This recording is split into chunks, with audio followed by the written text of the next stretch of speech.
The envelope on the desk. Daniel wasn't supposed to be in the office that late. The entire floor had emptied hours ago. Lights were off, the air was still, and even the cleaners had gone.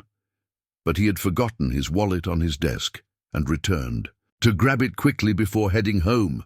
It should have taken less than 5 minutes, but something made him stop. As he walked past the executive office, the one with the glass walls and the heavy wooden door, something unusual caught his eye.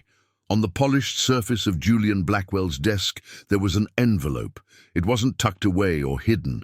It sat in plain sight, half covered by a silver paperweight. Elegant and cream-colored, its edges were lined with gold. A red lipstick smear sealed the back, and then he saw the handwriting. It was familiar. His breath caught in his throat. It was Evelyn's handwriting, the wife of his boss, Julian Blackwell. The same Evelyn who had died mysteriously just 6 months ago. Daniel looked around. The office floor was dead silent. He stepped inside. His shoes clicked softly against the marble as he approached the desk. He picked up the envelope carefully, as if it might shatter in his hands. On the front were the words, "To the one who deserves to know the truth." It wasn't addressed to anyone directly, but something about those words made his heart beat faster. This wasn't a note. It was a secret. His fingers trembled. He knew he shouldn't read it. It wasn't his. But it was late. No one would know. And the message, it felt like it was meant for him. He opened it. Inside was a single folded sheet of paper, handwritten in the same soft, elegant strokes. "Daniel, if you're reading this, it means I was right. Julian hid it. I begged him not to. I begged him to tell you everything, but now I don't have time. I am not who you think I am. Neither is Julian, and you're in danger." Daniel blinked. He read the lines again. Then again. Danger? Why would Evelyn say he was in danger? And how did she expect him to find this letter? His chest felt tight. He looked toward the door, suddenly paranoid. The office was still empty, but something didn't feel right. He quickly folded the letter, slid it back into the envelope and shoved it inside his coat pocket. Just as he turned to leave, he heard it, a faint sound, a soft creak. He froze. For a long moment he stood perfectly still. Then, slowly, he stepped into the hallway, eyes scanning. The shadows. Nothing.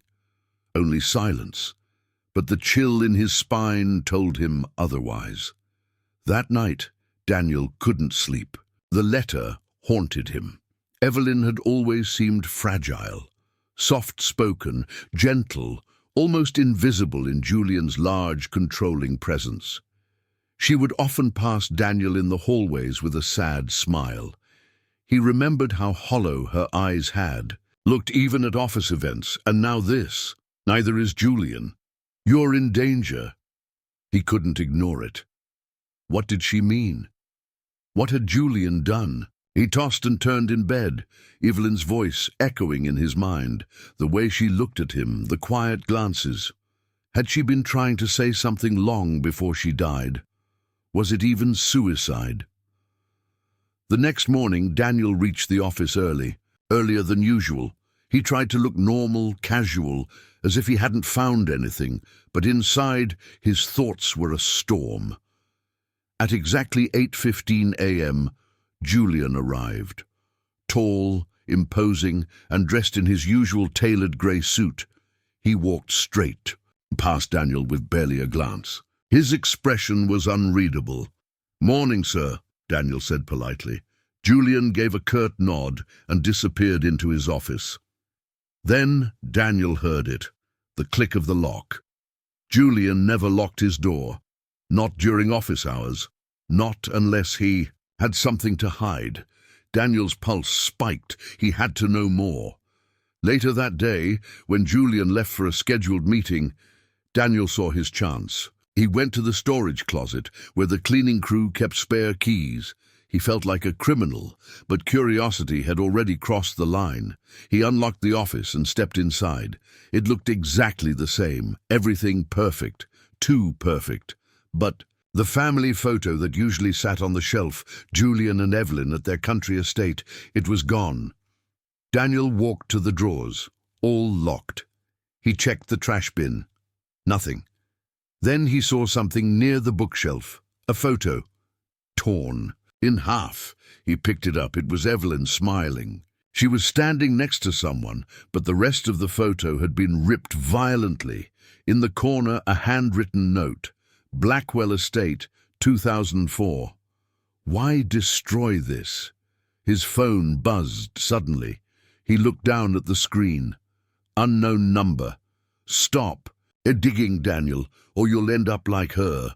His heart stopped. Someone knew. Someone was watching. She tried to warn me. Daniel stared at the screen. Stop digging, Daniel, or you'll end up like her. His blood went cold. He looked around Julian's office, the walls, the hallway beyond the glass. Who was watching him? With shaking hands, he locked the drawer again, placed everything back exactly as He found it and stepped out of the room. He walked calmly, trying to act normal, but inside his mind was racing. The message came from an unknown number. No contact name, no clue, just a warning, and a clear one. Someone didn't want him reading that letter, and someone knew he had. Back at his desk, he tried to keep his breathing steady. He checked over his shoulder. No one was watching, but the fear had settled in his chest like a weight he couldn't shake off. He opened his email and searched Blackwell Estate. Nothing came up, not even a business record. It was as if the place didn't exist, but the photo said 2004, and Evelyn had looked happy in it, or at least younger, freer, before whatever had happened between her and Julian. What had changed her? What had broken her? Daniel remembered the last time he saw her, 3 days before her death. She had walked past him in the hallway, wearing a white coat and carrying a box of personal files. She had smiled faintly. He never thought that would be the last time, and then, just days later, she was gone. The official cause, suicide. Julian never spoke about it, not at the memorial, not at work. It was as if Evelyn had never existed. Her photos were removed, her name was erased, and now, months later, this letter appeared. Had she planned it before she died, or had someone else left it for Daniel to find? That evening, Daniel sat at a quiet cafe downtown, trying to think. The letter was folded in his coat pocket. He kept touching it, like it would somehow guide him. He pulled out his phone and dialed a number, a contact he hadn't spoken to in over a year. Detective Rachel Monroe. She was an old friend. They met when Daniel worked in corporate legal, and she was investigating a white-collar case. She owed him a favor. The phone rang twice before she picked up. Monroe. Rachel. It's me, Daniel Reed. A pause. Daniel. Wow, it's been a while. I need your help, he said, keeping his voice low. Something strange came up. It's about Evelyn Blackwell. There was silence on the other end. Daniel, she said slowly, Evelyn's case was closed months ago. Suicide. Nothing suspicious was ever found. What if she left something behind, he asked. Something that changes things. Now Rachel sounded alert. Where are you? Blue Sparrow Cafe on 5th. I'll be there in 20 minutes. Rachel arrived wearing a dark leather jacket and carrying her badge in her bag, just in case. She slid into the seat across from him and looked at his face closely. You look like hell. Thanks, Daniel muttered. He pulled the letter from his coat pocket and handed it to her. She read it slowly. Her eyebrows tightened. Then she looked up. Where did you get this? In Julian's office. Last night. I wasn't supposed to be there, but I found it by accident. And you're sure it's her handwriting? I've seen her write before. It's her. Rachel sighed. I always thought something felt off about that case. But we didn't have evidence. Julian's lawyers shut it all down fast. Daniel nodded. He controls everything. Rachel folded the letter again, then leaned in. You said someone warned you? He showed her the message on his phone. She didn't say anything. She just stared at it, then slowly handed the phone back. "Okay," she said. "Then you're not paranoid. Someone's watching." Daniel leaned back in his chair. "Do you know anything about Blackwell Estate? It was mentioned in a photo I found." Rachel frowned. "No public records. But if it exists, I'll find it." She looked serious now. Professional. The detective in her was awake again. "You need to be careful," she added. "You're not just poking around a dead woman's memory. You're digging into Julian Blackwell's secrets. And that man's not just rich. He's dangerous." Daniel nodded. "I'm already in. I need to know what she was trying to tell." "Me." Rachel picked up her coffee. "Then you better be ready for what comes next." That night, Daniel returned to his apartment and double-locked the door. He closed the blinds. Every creak made him jump. He checked his phone. No new messages. No calls. But the silence was worse than threats. He sat on the couch, Evelyn's letter in hand. He read the last part again. "If you're reading this, it means I was right. I don't have time. I'm not who you think I am. Neither is Julian. And you're in danger." His eyes scanned the page. Suddenly something caught his attention. There was something faint under the words, almost invisible. He tilted the paper under the lamp. A second set of words began to appear, written in lighter ink, a hidden message. "Go to the place we first met, behind the mirror. You'll understand everything." Daniel's heart jumped. Where had he first met Evelyn? He closed his eyes. Memory flooded back. 3 years ago. A company retreat in the mountains. A lodge Julian owned. That's where he met her for the first time. He remembered her standing near the fireplace reading a book. Was that the place? The lodge. Blackwell Lodge. Not an office, not a house. Something more private. Daniel stood up, adrenaline rushing through him. He had to go there. He had to find out what was behind that mirror. Behind the mirror. The road twisted through thick pine forests as Daniel drove toward the mountains, his hands tightly gripping the steering wheel. Rain tapped softly against the windshield, and grey clouds hung low over the hills. The trees swayed like silent watchers, as if warning him to turn back. But he couldn't. Evelyn's words echoed in his mind again and again. "Go to the place we first met, behind the mirror. You'll understand everything." That place had to be the Blackwell Lodge, a private mountain retreat owned by Julian. Daniel had been there only once, 3 years ago, during a company getaway. That was also the first time he had truly spoken with Evelyn. She was different up there, less tense, almost human. The memory was vivid. She'd been standing near the fireplace with a book in hand. Her eyes were soft, but her smile didn't reach them. Now he wondered, had she wanted to tell him something even then? Daniel's GPS lost signal 30 minutes before he reached the property. He remembered enough of the road to find it. A black iron gate stood at the entrance, half covered in moss and leaves. It creaked open when he pushed it. No cameras, no guards. It was too quiet. He drove up the winding path until the lodge appeared, tall and grand, like something out of a forgotten novel. Made of dark timber and stone, it stood still among the trees, its windows reflecting the dim sky. He parked the car, took a deep breath, and stepped out. The front door was unlocked. Inside, the lodge smelled of dust and old pinewood. Furniture was covered in white sheets. A layer of silence coated everything. He walked through the main hall, memories of laughter and company talk flashing through his mind. But now the place felt abandoned, haunted. He made his way to the great room, the one with the massive stone fireplace. It was just like he remembered it. The large mirror still hung above the mantel. Evelyn's message had been clear. Behind the mirror. He climbed onto the hearth carefully and reached for the frame. It was heavier than expected. He tugged, and to his surprise, it shifted. It wasn't just a mirror. It was a hidden door. Behind it was a narrow space, like a hollowed-out wall. Cavity. Dust swirled in the air, and tucked inside was a small metal box, locked with a sliding latch. Daniel's heart pounded. He opened it. Inside there were two things, a USB drive and a photograph. The photo nearly made him drop the box. It was Evelyn and a child, a boy, about 5 years old.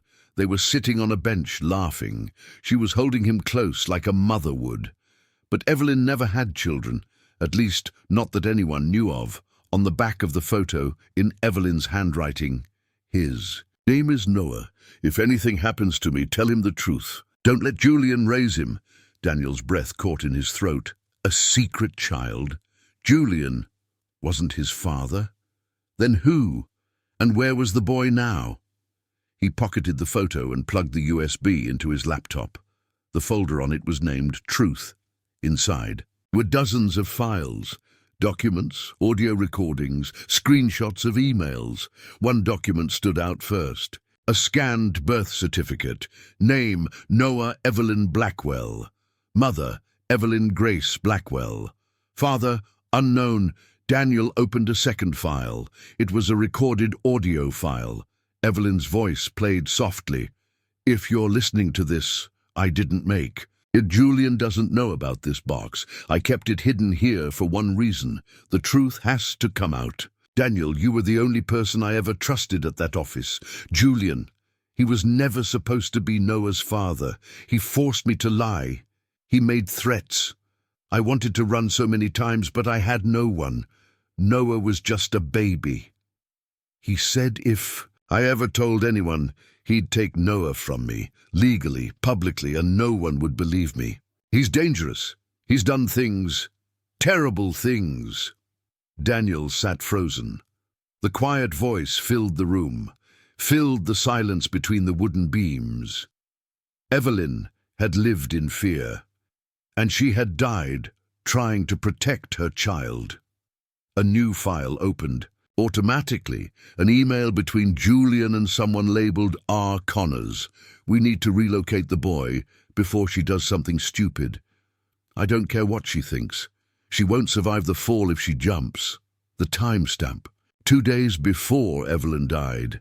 Daniel stared at the screen, horrified. She hadn't jumped on her own. She had been pushed. Suddenly, a loud thud came from the hallway. Daniel's head shot up. Footsteps. He closed the laptop and shoved the USB and photo into his backpack.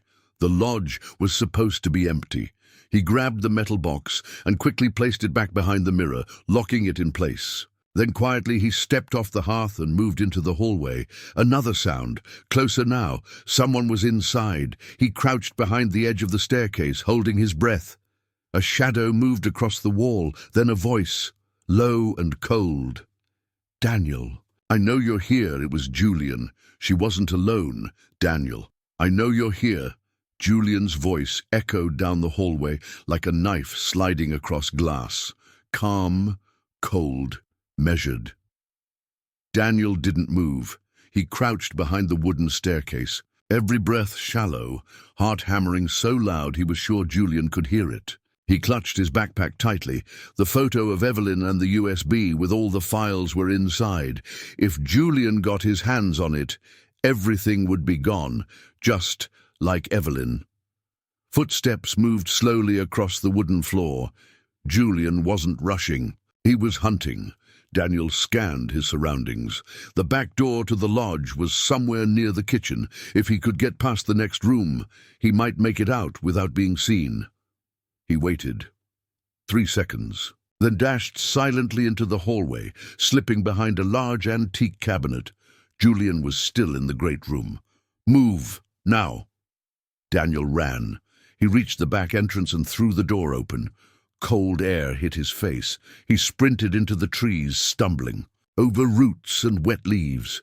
He didn't look back, didn't stop until he reached his car. He jumped inside, locked the doors, and sped away, tires screeching over gravel. His chest heaved, and his hands trembled on the steering wheel.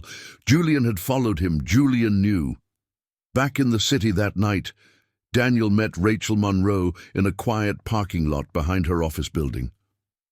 She climbed into the passenger seat and immediately noticed his pale face and scratched hands. "What happened to you?" "He was there," Daniel said. "Julian, at the lodge." Rachel's eyes widened. "He followed you?" "I don't know how he found out, but he said my name. He knew I was inside." Rachel looked around the dark parking lot nervously, then whispered, "You need to lay low, Daniel. If he saw your car or tracked your phone—" "I already turned off my phone," Daniel interrupted. "But Rachel, it's worse than I thought." He reached into his bag and handed her the photo. She stared at it. Her face softened. "That's Evelyn," he nodded, "with a child, her son, Noah." Rachel flipped the photo over, read the back, then looked at him again. "Julian lied to everyone. He told police they never had children." Daniel pulled out the USB. "There's more. Emails, audio recordings, Evelyn's voice. She said Julian forced her to hide the truth. She was planning to run. She was scared." Rachel plugged the drive into her laptop. As the files loaded, Daniel watched her face. She went still. The birth certificate, the email about relocating the boy, the warning Evelyn recorded before. She died. Finally, Rachel shut the laptop. Julian had motive and power. He covered up everything. Daniel leaned back against the seat. "He didn't just lie. He murdered her." Rachel nodded slowly. "And we need to prove it, but we also need to find the boy. If he's still alive, Julian's keeping him somewhere, hidden." Daniel hesitated. "What if Evelyn's not dead either?" Rachel turned, her head sharply. "What?" He pulled out the last item from his backpack, a torn envelope he found inside the metal box. Postmarked 2 weeks after Evelyn's supposed death, from an address in Argentina. There was no letter inside. But the handwriting matched Evelyn's perfectly. Someone mailed it using her name. "Her writing," Rachel whispered. "Or she mailed it herself." Daniel's voice dropped. "She said in her letter that she wasn't who we thought she was, that she had no time left. But what if that wasn't about death? What if she faked her suicide to protect her son?" Rachel rubbed her forehead. "That would mean she outsmarted Julian, escaped everything." They sat in silence. If Evelyn was alive, she might be the key to destroying Julian once and for all. But they had to find her, and Noah, before he did. The next morning, Rachel traced the sender address in Argentina.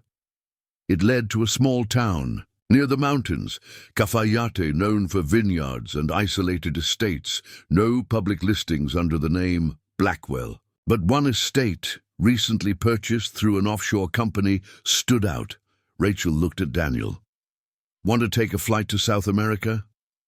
3 days later, under a false name and with no electronic devices, Daniel and Rachel landed in Argentina. The air was dry and warm. The town was quiet, charming, completely different from the chaos they had left behind. They drove in silence toward the estate, an old vineyard surrounded by stone walls and fields of green. At the gate, there was no guard, just a small bell. Rachel rang it. No answer. Again. Then slowly, a woman stepped out from the vineyard house. Daniel's heart skipped. She wore a wide sun hat, her face older, thinner, but unmistakable. It was Evelyn. Daniel stepped forward, his voice shaky. "Evelyn." Her eyes widened. She dropped the basket she was carrying. "Daniel, what? How did you find me?"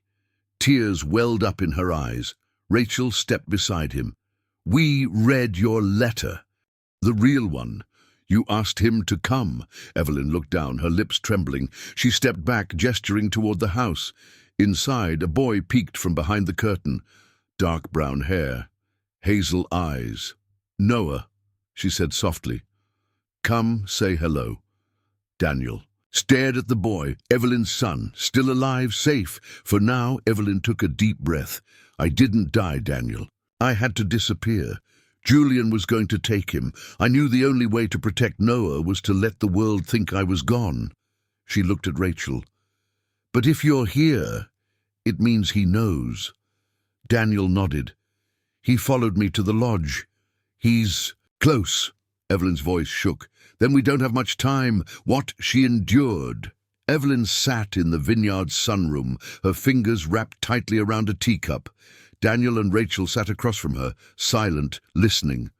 Noah had gone to the back with the caretaker, a kind older woman named Rosa, who didn't speak much English. She watched over the boy like a hawk. Evelyn took a deep breath, then began. I met Julian when I was 24. I was working in a hotel as a front desk manager. He checked in one day, said he was traveling for business. We talked, and I guess I was lonely. I fell for him quickly. He was charming back then. She stared out at the vineyard, her voice soft but steady. 6 months later, I was pregnant. When I told him, he didn't get angry, not at first. He promised we'd raise the child together, said he'd take care of us both. I thought I was lucky. She paused, her eyes distant. But things changed. After Noah was born, Julian became controlling, not just protective and obsessed. He hired people to follow me, checked my calls. I couldn't go anywhere without him knowing, and then he told me the truth. Rachel leaned forward. What truth? Evelyn swallowed. Noah wasn't his. Daniel blinked. He wasn't? I had been with someone else just before Julian. Someone I cared about deeply, but that man, he left, and I never heard from him again. Julian knew. He found out through some investigator. But instead of leaving me, he made a plan. Evelyn's voice cracked. He told me we'd lie to everyone, that Noah was his, that we were a family, and if I didn't agree, he'd have me declared unstable and take Noah himself. He had lawyers, power. He could make anything disappear. Daniel clenched his fists. That's why you stayed. She nodded. For 5 years, I played the role. I lived under cameras, with bodyguards I didn't trust. Every smile I wore was fake. But I stayed because of Noah. She stood and walked to a cabinet in the corner. She opened it, revealing a thick folder, documents, photos, and journal entries. I started saving evidence, emails, photos of bruises, secret recordings, anything that could protect us. I knew one day I'd have to run. Rachel looked through the papers. Her expression turned pale. This is enough to bury him, Evelyn continued. I waited for the right moment. I knew Julian was planning something. He started bringing men to the house late at night, men I didn't recognize. He whispered on calls. He had a bag packed for Noah. That's when I knew he was going to take him. Without me, she took a shaky breath. I made my choice. I faked the suicide. A friend, someone who owed me a favor, helped stage the scene. A scarf, an empty pill bottle, a note. It was all planned. And Julian believed it. Daniel whispered, You really disappeared. It was the only way, she said. I had to become a ghost to keep Noah alive. The room went silent. Then Rachel stood. Evelyn, this evidence, it's time to bring it forward. We can leak it, go public, force an investigation. Evelyn shook her head. Julian has people everywhere, cops, lawyers, even some press. If we go public too fast, he'll spin it, say I was unstable, that I kidnapped Noah. Daniel said, Then we do it smart, quietly. We hand it to the right people. People who can't be bought, Rachel nodded. I know someone at Interpol.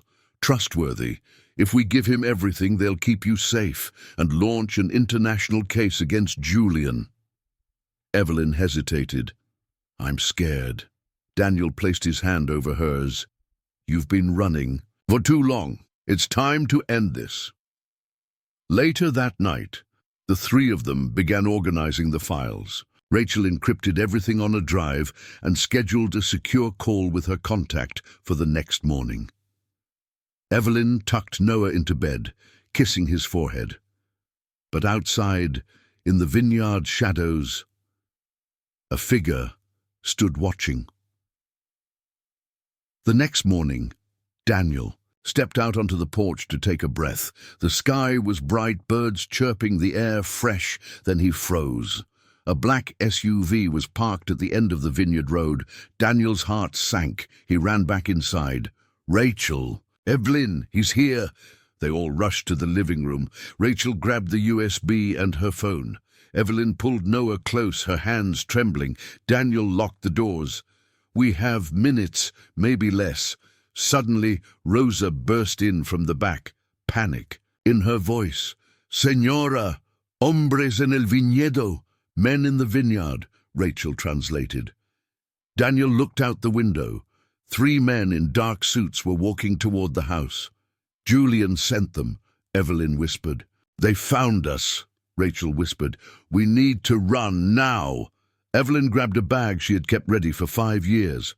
Rosa picked up Noah, but just as they turned toward the back exit, glass shattered. The front window exploded inward. One of the men stepped through, gun raised. "Don't move." They froze. Then a second man grabbed Rachel from behind, twisting her arm. The USB slipped from her hand and hit the floor. Julian stepped through the broken window, smiling coldly. "Well, this is a reunion I never expected." He looked at Evelyn. "I told you. No matter where you ran, I'd find you." Evelyn didn't cry. She stood straight, shielding her son. "You won't win this time." Julian laughed. "Oh, Evelyn, you still think you have a choice?" "The truth always finds." Light Julian stood in the broken window frame, his tailored suit untouched by the glass around him. He looked like a man in control. His eyes scanned the room slowly, resting on Evelyn, then Noah, then Daniel. "I warned you," Julian said coldly. "You should have stayed dead." Evelyn didn't move. She held her son behind her, shielding him like a wall made of love and fear. Daniel's eyes darted to the USB lying on the floor between them. The man holding. Rachel tightened his grip as she tried to move. Rachel winced in pain but didn't cry out. "Take them," Julian ordered his men. The 2 suited thugs stepped forward, but just then, a shot rang out. Everyone froze. One of Julian's men dropped his gun and collapsed to the ground, screaming, his leg bleeding. From the doorway, Rosa stood holding a small hunting rifle, shaking but steady. Her eyes burned with fire. "No tocar a la niña," she shouted. "Don't touch the girl." Everyone stared, stunned. Julian shouted, "Grab the drive, now." Daniel dove, sliding across the floor and snatching the USB just before the second man reached it. He rolled away and threw it to Rachel, who tucked it into her pocket before kicking her captor's shin and escaping his grip. Chaos erupted. Julian lunged for Evelyn. She backed away, pulling Noah toward the hallway. Daniel got up and charged at Julian. The 2 men crashed into each other, fists flying, furniture falling. Daniel wasn't stronger, but he was angry and desperate. Julian shoved him down, punching his jaw hard. "You ruined everything." Rachel grabbed a wine bottle from the table and smashed it against Julian's shoulder. He turned in rage. Just as Evelyn appeared behind him, in her hand was a second USB, one Daniel hadn't seen. "You want it?" she said breathlessly. "Take it." Julian hesitated. She threw it toward the fireplace, and it landed in the flames. Julian screamed and lunged, but it was too late. The plastic melted instantly. "No!" he roared. "You think I'd keep the real one in your house?" Evelyn spat. "You taught me to lie. Now live with it." Julian turned, raising a hand toward her. But outside, sirens wailed, red and blue lights flashed across the vineyard. Everyone froze again. Interpol agents and local police stormed the house, guns drawn. Rachel stepped forward and yelled, "Interpol! I have the evidence!" Within seconds, Julian was surrounded. He looked around, cornered, shaking, furious. But this time, he had nowhere to run. As agents handcuffed him, Julian shouted, "She kidnapped my son. You'll never prove anything." Daniel stepped forward, battered but standing. "We already have." Evelyn recorded everything. "You're done." Julian's face twisted with rage, but the fight was over. 1 week later, Buenos Aires, in a quiet government office, Daniel, Evelyn, Rachel, and Noah sat with Interpol agents reviewing every file, every statement. It turned out Rachel's contact had been watching Julian for years, but could never find a witness brave enough to speak until now. Evelyn's evidence exposed more than abuse. It revealed fraud, bribery, offshore accounts, and even disappearances. Of other women Julian had dated, he hadn't just been controlling, he'd been running a private empire of secrets. Now, it was crumbling. Julian Blackwell was charged with multiple international crimes, including kidnapping, fraud, and attempted murder. He would never see freedom again. 1 month later, back in the vineyard, Noah played under the sun, chasing butterflies near the grapevines. Evelyn watched him from the porch, her eyes soft, peaceful for the first time in years. Daniel sat beside her, holding 2 cups of coffee. "You okay?" he asked gently. Evelyn nodded. "I still wake up thinking I need to hide. But then I see him smiling, and I remember. It's finally over." Daniel smiled. "You saved him and yourself." She looked at him. "No, we did. I couldn't have done it without you. You read that letter when no one else would have." Daniel looked down at his coffee, remembering, "I almost didn't." "What made you open it?" she asked softly. He took a long breath. "I think, deep down, I always knew something was wrong. I just didn't know how much." Evelyn reached out and touched his hand. "That letter changed everything." Daniel nodded. "Sometimes the truth comes in the quietest envelope." Later that evening, Rachel joined them for dinner, laughing with Noah and Rosa, who now lived with them full-time. She brought news. Julian had pleaded guilty to avoid a life sentence. He would never hurt anyone again. After the meal, Evelyn brought out the real USB, the one that had brought everything to light, and placed it in a small wooden box. Then she locked it away, not to forget, but to remind herself that silence is never safety. Final scene. Daniel's apartment. Weeks later, Daniel returned to the city eventually. Life moved on. The office never reopened. People whispered about the Blackwell scandal, but few knew the whole truth. One evening, Daniel sat alone, sorting through old papers. At the bottom of his drawer, he found the letter again, the one Evelyn left. He read it one last time. "If you're reading this, it means I've finally run out of options. But if I trusted you with this, it means I still had hope." Daniel smiled quietly. Then he burned the letter, not because he wanted to forget, but because he no longer needed proof to believe what he already knew. Sometimes the most dangerous secrets are the ones we bury, and the bravest thing anyone can do is dig them back up. Lesson at the end. No truth stays buried forever. When one person dares to listen, even a single forgotten letter can become the spark that saves a life or changes the course of justice. The end.